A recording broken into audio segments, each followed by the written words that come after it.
Hello मेरे प्यारे दोस्तों, कैसे हैं आप लोग। आई होप कि आप लोग स्वस्थ होंगे, मस्त होंगे। मैं हूं शुभम और आज हम लोग देखने वाले हैं कक्षा 10 गणित का चौथा अध्याय जो कि है द्विघात समीकरण। इस चैप्टर में हम लोग इस वीडियो में हम लोग पहले कुछ बेसिक कॉन्सेप्ट को क्लियर करेंगे, उसके बाद इसके नेक्स्ट वीडियो से प्रश्नावली करवाए जाएंगे। तो द्विघात समीकरण को समझने से पहले हमने आपको बताया था दूसरे चैप्टर में द्विघात बहुपद। द्विघात बहुपद क्या होता है, जैसे कि ax² plus bx plus c, जहां पर a का मान 0 न हो। ये हमने बताया था आपको दूसरे चैप्टर में कि ax² plus bx plus c, जहां पर a का मान 0 न हो और a b c एक वास्तविक संख्या या वास्तविक अचर हो। तो यहाँ पर ये हमने बताया था द्विघात बहुपद के लिए। अब द्विघात बहुपद बताते समय हमने ये भी बताया था यदि इसके बराबर हम 0 कर दें, यानी कि तुलना कर दें, तब द्विघात समीकरण आएगा। देखिए, यदि किसी बहुपद की यदि हम तुलना कर दें, यानी कि px बराबर 0 लिख दें, px बराबर 0 पॉलिनोमियल ऑफ x, यदि द्विघात बहुपद के बराबर यदि हम 0 कर दें तो वो द्विघात समीकरण हो जाएगा। अब द्विघात क्यों है, क्योंकि इसके पावर देखिए 2 है। हमने ये भी बताया था कि किसी भी चर की अधिकतम घात देखते हैं, यहाँ पर चर की अधिकतम घात 2 है, इसलिए द्विघात है। समीकरण है क्योंकि इक्वल 0 है। समझ में आ गया कि द्विघात समीकरण किसे कहते हैं। द्विघात समीकरण किसी भी बहुपद के बराबर 0 कर दे और चर की अधिकतम घात 2 होनी चाहिए। अब ये तो हो गया द्विघात समीकरण। अब इसका अगर मानक रूप पूछा तो ऐसे लिखेंगे, मानक रूप। द्विघात समीकरण का मानक रूप क्या होता है, ax² plus bx plus c equal 0। Equal 0 लगाना, यही देखिए बहुपद और समीकरण में यही अंतर है। जिसके इक्वल किसी भी बहुपद के इक्वल 0 हो गया तो वो समीकरण हो गया। अब बस ऐसे ही है तो ये फिर बहुपद है। और जहां पर उसके आगे लिखेंगे जहां a डज नॉट इक्वल 0, यानी कि a का मान 0 न हो। अब a का मान 0 न हो तो क्यों 0 न हो, अब मान लीजिए यहाँ पर हम a का मान 0 रख देंगे हैं। जब मान लीजिए यहाँ पर कि हम लोग 0 इंटू a, यहाँ पर a रहना चाहिए लेकिन हमने 0 रख दिया। 0x² plus bx plus c equal 0। अगर हमने ये भी बताया था कि किसी भी संख्या का गुणा 0 से करेंगे तो वैल्यू 0 ही आएगी। Plus bx plus c equal 0। अब ये तो 0 हो गया, तब ये क्या बचा, ये तो रैखिक बच रहा है, क्योंकि रैखिक का मानक रूप क्या होता है, ax प्लस b या bx प्लस c या cx प्लस d। मतलब कि इसके अधिकतम घात जो होता है वही होता है। तो रैखिक में x की अधिकतम घात 1 होती है, लेकिन बहुपद में x की अधिकतम घात 2 होती है। द्विघात बहुपद x की अधिकतम घात 2 होगी। समीकरण है इक्वल 0 कर देंगे और उसके बाद और लिखेंगे, और a b c एक वास्तविक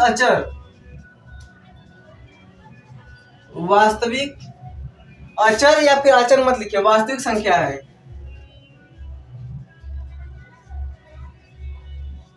बस a का मान 0 ना होना चाहिए, वास्तविक संख्या है। और वास्तविक संख्या क्या होता है, ये आपने पहले चैप्टर में पढ़ा था। देखिए, आपको एक चैप्टर से एक चैप्टर रिलेट करके मिलेगा ताकि आपको आसानी से चैप्टर समझ में आ जाए। वास्तविक संख्या जिसमें धनात्मक, ऋणात्मक, 0 या फिर जो अपरिमेय न हो, जो परिमेय जिसे p बाई q के रूप में वास्तविक में भी परिमेय और अपरिमेय आता था, ये वास्तविक संख्या है। जहां पर a का मान 0 न हो और a b c एक वास्तविक संख्या है। ये हो गया इसका मानक रूप, द्विघात समीकरण का मानक रूप। अब उसके बाद देखेंगे द्विघात समीकरण को हल करते हैं। हल कैसे करते हैं, जैसे एक समीकरण दे दिया, मान लीजिए इसका यदि हम लोग एग्जाम्पल लिखे, द्विघात समीकरण का एग्जाम्पल ऐसे होगा, 3x² plus 2x plus 5 equal 0। ये इसका मानक रूप हो गया, एग्जाम्पल हो गया। अब ऐसे भी हो सकता है 5 प्लस 2x² प्लस 0 इक्वल 0, ये भी हो सकता है। तो यदि इसे हम इस रूप में लिखना चाहे तो इसे लिखेंगे 2x² प्लस 5, यहाँ पर 0 लिखे चाहे ना लिखे, बात बराबर होती है। तो ये देखिए इसके रूप में आ गया। ये शुद्ध, अगर हम लोग ये कहें तो ये जो है ये 2x प्लस 5 है, ये शुद्ध द्विघात समीकरण। शुद्ध क्योंकि इसमें रैखिक वाला कोई बात ही नहीं आया है, तो ये शुद्ध द्विघात समीकरण हो गया। अब आप लोग इसका स्क्रीनशॉट ले लीजिए। द्विघात समीकरण में वही इसका मानक रूप ax² plus bx plus c जहां पर ए का मान 0 न हो और ए बी सी एक वास्तविक संख्या हो। यह द्विघात समीकरण हो गया। तो आप लोग इसका स्क्रीनशॉट ले लीजिए। और देखिए द्विघात समीकरण क्या होता है वो हमने समझ लिया। अब उसके बाद समझेंगे द्विघात समीकरण को हल करने की विधियां। द्विघात समीकरण को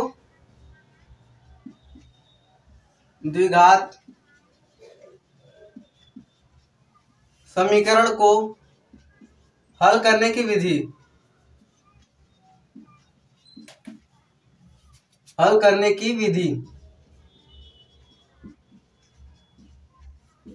इसके लिए हमारे चैप्टर में दो विधि दी गई हैं। पहला गुणनखंड विधि, दूसरा सूत्र विधि। सूत्र यानी कि श्रीधराचार्य सूत्र। पहला है गुणनखंड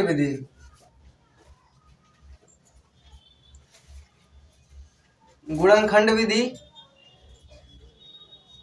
दूसरा है श्रीधराचार्य।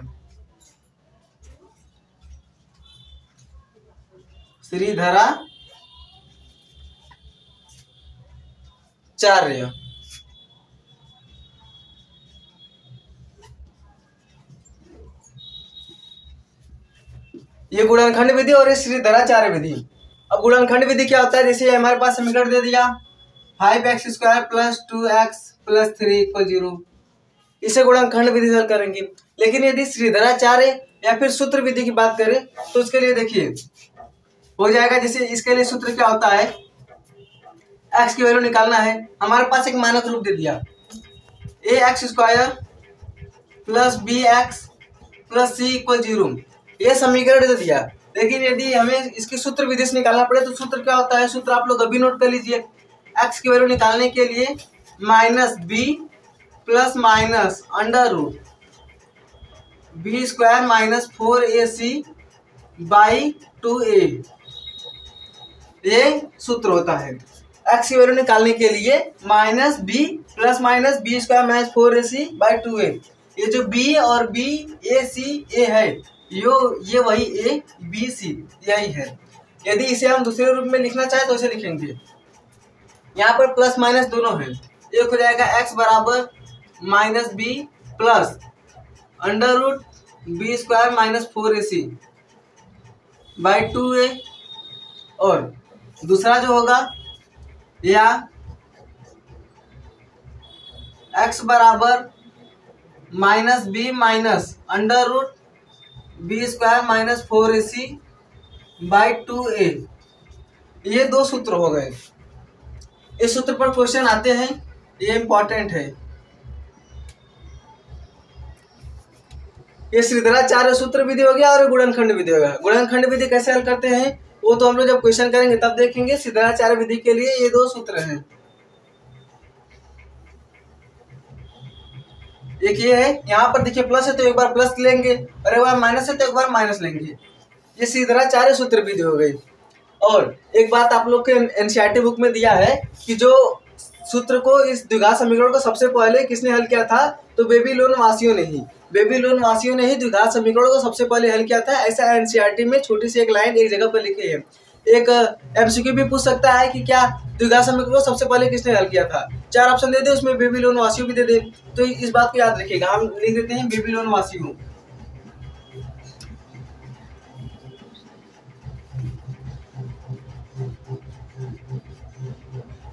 बेबीलोन वासियों ने द्विघात समीकरण को सर्वप्रथम सॉल्व किया था। तो आप लोग इसका स्क्रीनशॉट ले लीजिए। अब देखिए, अब देखेंगे द्विघात समीकरण का विविक्तीकर एवं मूलों की प्रकृति। अब ये विविक्तीकर क्या होता है? जैसे हमने आपको जब सूत्र बताया था तो x बराबर -b + √b² - 4ac/2a, ये इसका सूत्र बताया था श्रीधराचार्य। लेकिन ये जो है √b² - 4ac, यही इसका विविक्तीकर है। इसे विविक्तीकर कहते हैं और विविक्तीकर को d से लिखते हैं। विविक्तीकर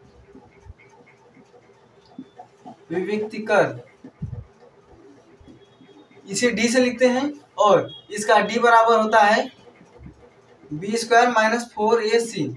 यह विविक्तीकर का सूत्र होता है। अब इसके मूलों की प्रकृति। अब मूलों की प्रकृति क्या है?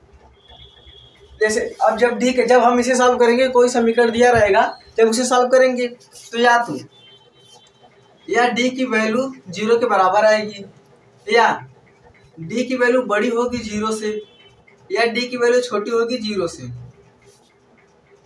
अब देखिए, जब डी की वैल्यू 0 से छोटी होगी तब या तो माइनस में होगी, क्योंकि 0 है, उसके पहले तो माइनस है। जब डी की वैल्यू 0 से छोटी होगी तब माइनस में होगी, डी की वैल्यू बराबर होगी 0 के, या फिर डी की वैल्यू बड़ी होगी, यानी कि 1 होगा, 2 होगा, 3 होगा। तब इसके मूलों की प्रकृति क्या होगी? तो इसके मूलों की प्रकृति क्या होगी? जब डी का मान यानी विविक्तिकर का मान बराबर हो 0 के, तब इसका मूल होंगे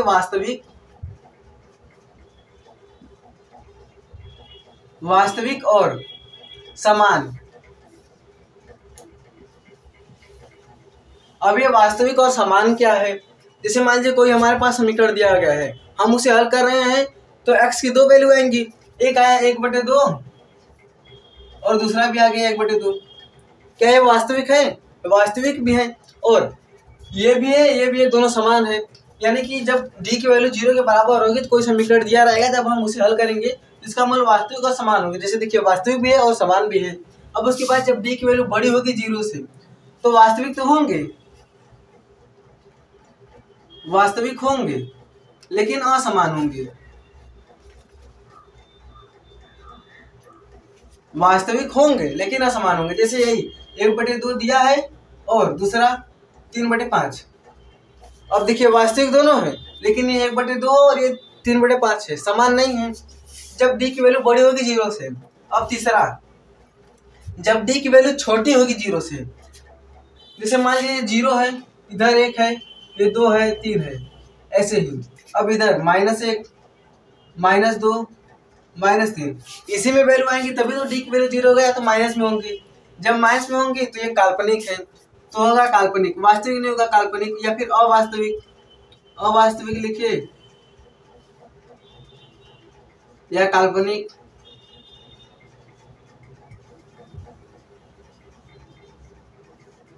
तो इसमें क्वेश्चन कैसे आता है?